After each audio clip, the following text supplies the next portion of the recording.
Hi, I'm Dr. Joel Schlessinger. I'm a board-certified dermatologist, cosmetic surgeon, and Mohs surgeon in Omaha, Nebraska, and I've been in practice for over 30 years.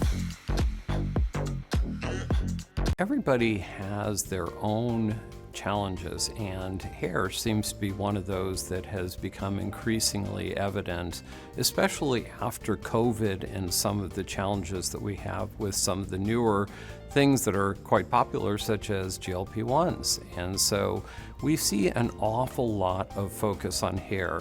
As a board-certified dermatologist, I see people in my practice every day who are concerned about their hair and want new and innovative treatments for their hair growth. And that's where light therapy is coming in for many of them. You have to realize that hair itself is actually an inert, it's a dead part of your skin that has grown out. And because of this, we really aren't focused on the hair as much as the scalp that generates that hair and allows you to have a luxurious full head of hair after it is grown out of the skin, out of the hair follicle. So it's quite important as a dermatologist that we focus on that scalp, or else you'll be missing the main event, really. Stress plays a huge role on hair growth. For example, if you're pregnant and deliver a baby, about 6 months later, you have what's called a telogen effluvium. Now, telogen effluvium is a common event, but when you have something like a viral illness, it can be magnified. And in fact, when you have two hits of something, like if you are pregnant and then you have a virus after it, or if you have COVID twice in a row, or you have other events such as stress or some unintended loss in your family or friends, it can really play a huge role.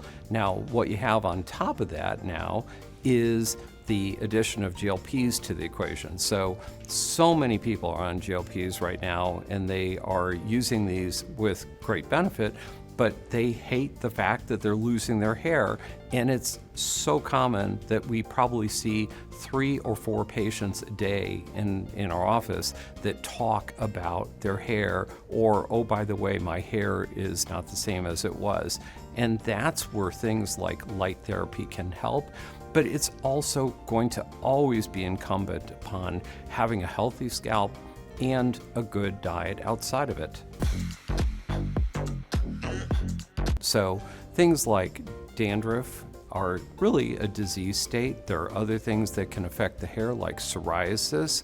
Other things that affect it are just simply allergies to chemicals that may be in your hair care products. So if we focus on the scalp and look at things like the health of the scalp, is it red? Is it scaly? Is it itchy? Hair will go through various stages as you're in either early age, as you're going through perimenopause, and postmenopausal.